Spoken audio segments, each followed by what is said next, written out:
If you are somebody that has a loud inner negative self-critic, this is how to get to the root of that and actually heal. So if we want to go to the actual root of this problem, instead of trying to fix it with our thoughts, mindset shifts, or other things, if we want to actually get to the root and change that from the root, we have to go to attachment science.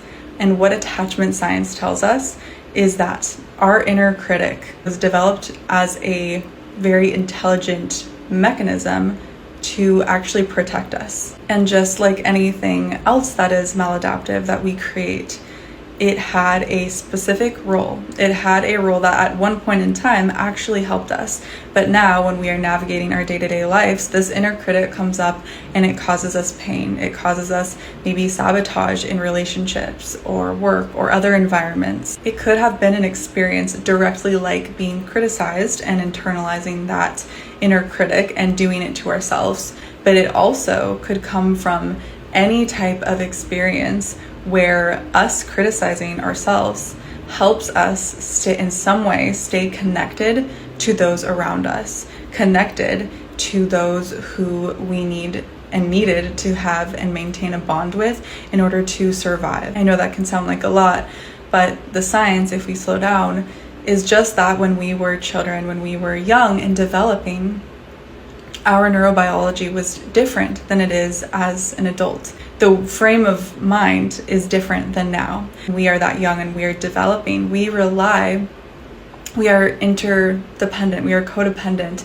on the adults in our life to not just provide for us, provide shelter, food, water, safety, but to provide regulation for us, to help us feel seen. We don't develop our identity or our ego. We don't go through that phase of developing the ego and seeing ourselves as a literal separate being. We go through an actual phase in childhood where we develop that ego and develop that individual sense of self. And as we go on and further develop as a child, if we are modeled how to regulate ourselves, how to see ourselves, and if we are modeled how to get through situations emotionally, then we get to carry that with us to adulthood. But if that doesn't happen perfectly, or there are some ruptures or gaps in that process, then we had to make up for that gap in some way. So often we develop that inner critic as this part that can